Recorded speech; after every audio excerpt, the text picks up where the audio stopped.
Baik, Pak. Terima kasih, Pak. Ya, Eh, saya akan saksikan bagaimana kebesaran Tuhan dalam kehidupan saya. Eh, memang saya dibaptis sudah usia remaja, karena pada dasarnya mama saya masih orang di seberang, gitu kan. ya, Tapi papa saya yang menyelamatkan kami bersaudara. Papa saya karena nggak mau maksa mama saya. Perkawinan mereka dulu hanya perkawinan negara, tidak perkawinan agama. Karena zaman dulu perkawinan negara bisa dilakukan tanpa perkawinan agama. Artinya perkawinan campuran bisa didaftarkan ke negara, tidak seperti halnya sekarang.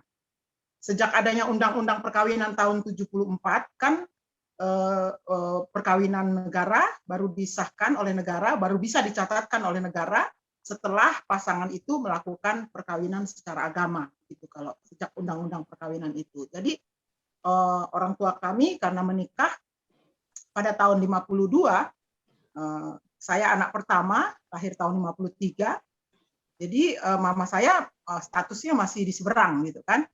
Tetapi papa saya ingin anak-anak ini selamat gitu kan. Akhirnya anak-anak dibaptis. Saya ketika itu sudah berumur 16 tahun dan beruntun adik saya selisih 2 tahun, 2 tahun, 2 tahun. Sehingga ketika itu memang secara pribadi saya mengenal Tuhan dalam arti kata bukan mengenal seperti halnya yang saya kenal sekarang ya. Dulu saya hanya tahu bahwa Tuhanlah pencipta kita gitu, bahwa Tuhanlah yang segala-galanya, sebatas itu saja gitu.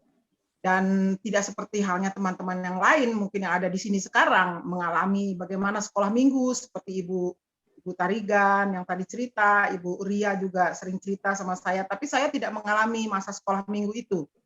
Hanya katekisasi aja yang langsung saya ikuti, langsung dibaptis gitu kan. Tetapi di dalam perjalanan hidup saya yakin karena Tuhan melihat hati saya barangkali itu ya, itu saya keyakinan saya.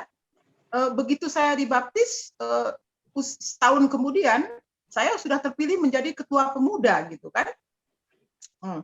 Padahal saya paling muda di antara pemuda-pemuda yang lain. Mereka ada yang usia 23 tahun gitu kan.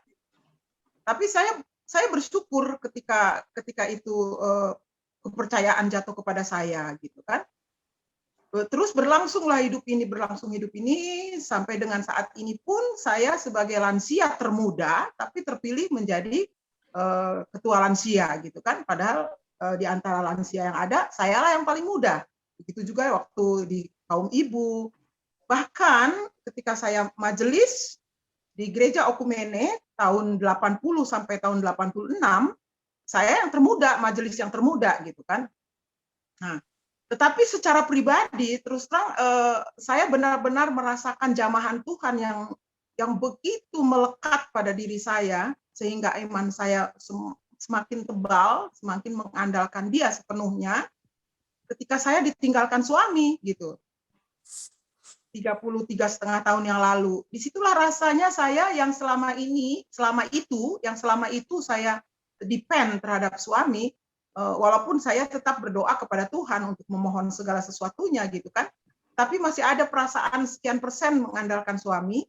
Setelah dia tidak ada, saya 100% akhirnya kepada Tuhan. Dan Tuhan menjamah saya sepenuhnya gitu. Apalagi setelah saya diingatkan dengan firman dari Kolose 3 ayat 23 itu, ya, lakukanlah segala sesuatu seperti untuk Tuhan. Jadi ayat itu benar-benar melekat pada diri saya. Setiap kali saya mau melakukan segala sesuatu, saya mohon perkenanan Tuhan gitu. Karena apa yang saya lakukan ini bukan untuk siapa-siapa, untukmu Tuhan gitu, di dalam doa saya. Ketika saya mau melangkah melakukan segala sesuatu. Dan puji nama Tuhan sampai detik ini, seperti juga khotbahnya Pak Pastor Dr. Tarigan tadi pagi, bahwa kita itu dimurnikan dari hari ke hari gitu. Jadi saya merasakan itu pemurnian itu dilakukan. Terlebih-lebih lagi saya bergumul terhadap anak saya yang pergi ke seberang gitu, saya lebih serius lagi, lebih mencari lagi perkenanan Tuhan. Artinya bagaimana saya menyiapkan diri, seperti pengenalan saya terhadap Tuhan lebih dekat lagi gitu. Karena saya tahu bahwa Tuhan dekat dengan saya, tapi apakah saya mau didekati Tuhan? Nah, di situ letaknya yang harus saya pertanggungjawabkan kepada Dia. Sehingga sampai detik ini saya berusaha keras untuk mempertahankan diri, senantiasa mengandalkan Tuhan, dan saya berharap proses pemulihan, pemurnian yang itu dilakukan terus-menerus oleh Tuhan terhadap diri saya. Melalui pengajaran malam hari ini, salah satu bagaimana kita membentuk pribadi kita seturut dengan kehendak Tuhan. Terima kasih, Tuhan berkati. Terima kasih Bu Nur. Kalau ada di antara kita malam hari ini yang belum punya kepastian keselamatan di dalam Tuhan, mungkin kesempatan ini kita bisa berdoa bersama-sama. Apakah ada di antara kita yang masih ragu-ragu? Sepertinya udah nggak ada, Pak. Kita udah sepenuhnya. Sudah ya? Iya. Karena ini kuncinya kan, kalau kita lihat tadi dalam paparan Pak John Maxwell itu kuncinya. Iya. Bahwa kita sudah sungguh-sungguh terima Tuhan Yesus sebagai Tuhan dan Juru Selamat pribadi kita, dan hubungan kita dengan Dia itulah hubungan yang paling penting gitu. Betul. Kadang-kadang ya hubungan kita dengan Tuhan itu terganggu ketika kita jatuh dalam dosa kan? Iya. Ya, saya mengaku sekarang barusan marah-marah sama Ibu Tarigan. Terganggu juga rasanya. Kenapa, Pak? Jangan dimarahin dong. Apa kuliah dia terlalu manja? Biasa itu, Pastor. Biasa, Pak. Apa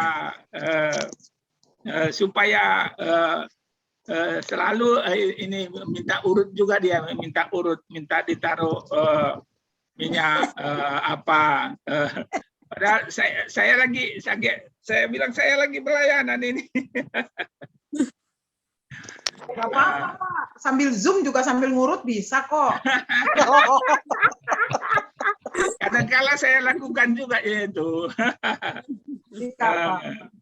Tapi tadi ada namanya marah-marah sayang Pak Tarigan.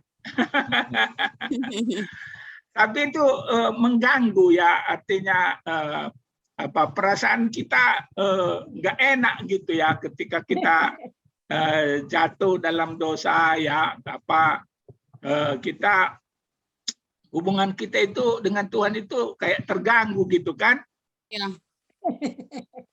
Apalagi itu ya kalau dibilang dosa kecil, apalagi kalau dosa besar.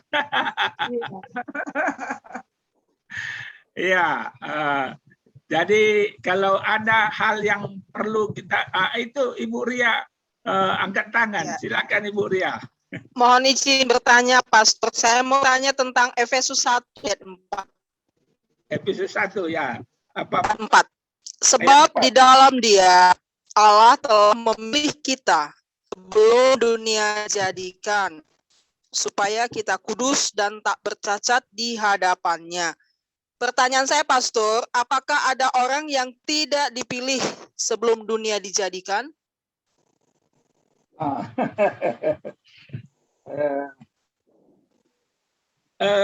Saya mau tanya balik kepada Ibu.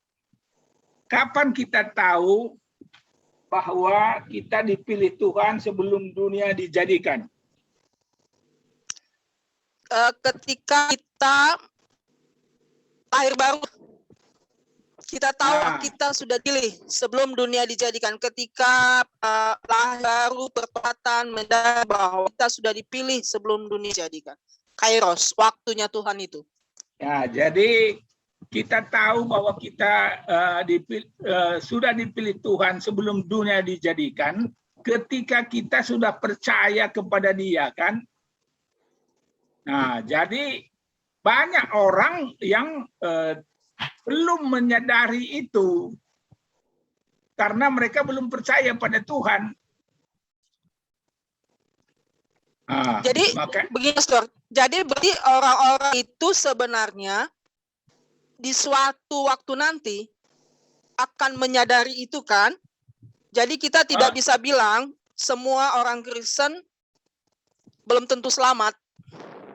Karena waktu mereka belum tiba untuk menyadari hal itu. Demikian kan, Pastor? Kita tidak bisa satu segi pasti bahwa belum semua orang Kristen tahu bahwa mereka sudah dipilih oleh Tuhan karena mereka belum sungguh-sungguh percaya pada Tuhan. Ya, tapi masa itu pasti tiba buat mereka. Itu pentingnya penginjilan ulang untuk orang Kristen yang seperti itu. Re-evangelism. Pak Tariga bisa, mungkin saya bisa masuk sebentar, Pak.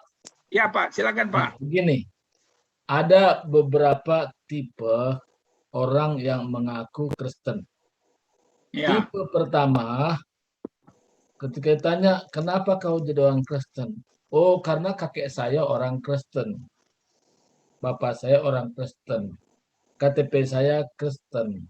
Otomatis saya sudah menjadi orang Kristen, walaupun jarang-jarang juga buka Alkitab, bahkan juga tidak mengerti siapa yang dipercayai. Tapi secara surat, dia sudah orang Kristen.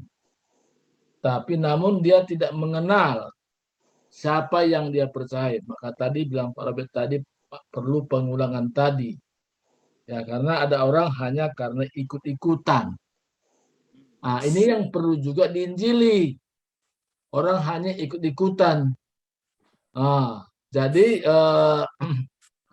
dia tidak datang kalau ke tempat ibadah, kalau ada Natal, ada Paskah, nah gitu ya. Kan di situ rame-rame gitu. Nah, hari-hari biasanya jarang dia. Tapi yang penting daftar aja. Kalau ada iuran dibayar sama dia iuran. Supaya apa tujuannya? Nanti kalau ada meninggal dari keluarga, ada yang ngurusin.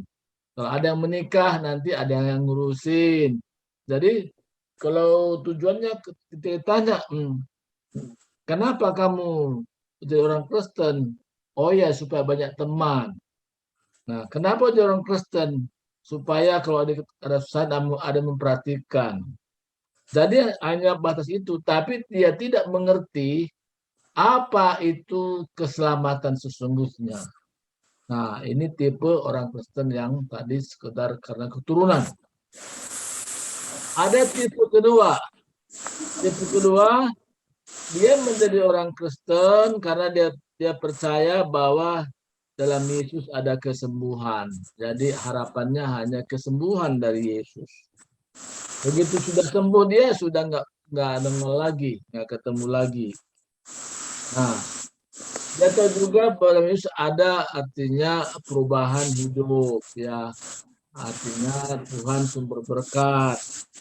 Nah, begitu dia sudah diberkati, udah lupa lagi sama Tuhan. Nah, hanya sebatas itulah pengiringannya kepada Tuhan. Yang berpusat kepada hal-hal yang sementara dalam dunia ini, kebutuhannya. Belum bersifat kekal. Padahal orang diselamatkan itu harus mempercayai tentang kehidupan kekal itu. Setiap orang yang percaya pada tidak binasa, melainkan beroleh hidup yang kekal. Ini yang masih belum didapatkan kebanyakan orang. Karena perlu diinjili. Maka benar sekali tadi bilang Ibu Ria tadi, belum tentu orang yang sudah Kristen itu memahami tentang Efesus pasal 1 ayat 4 itu. Gitu. Makanya ada perlu memberitakan. Jadi keselamatan itu adalah oleh karena ada yang menyampaikan. Nah, ketika dia terima, baru orang itu bisa dikatakan digenapilah ayat tadi. Karena Tuhan sudah berencana sebelum dunia dijadikan pun supaya semua diselamatkan. Tapi ada nggak selamat? Ada juga nggak selamat. Karena apa? Karena pilihannya untuk tidak percaya. Nah itu. Kadang eh, terjadi itu karena memang dia mengeraskan hati. Nah, pokoknya dia punya prinsip, saya nggak mau percaya. Nah, walaupun ada memberitakan, dia nggak mau percaya.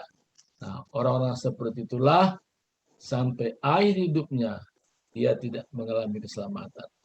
Tapi kalau ada orang awalnya dia tidak percaya, tetapi ada pemberitaan firman Tuhan dan Roh Kudus menyentuh hatinya, dia percaya. Orang itulah diselamatkan. Nah, jadi keselamatan itu adalah bersifat pribadi.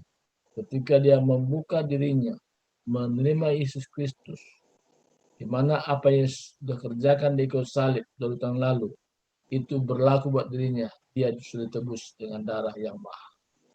Nah, ketika dia mempercayai dengan iman yang benar, maka orang itu sudah masuk dalam kategori diselamatkan oleh Tuhan. Itu aja dari saya, Pak Tarigan.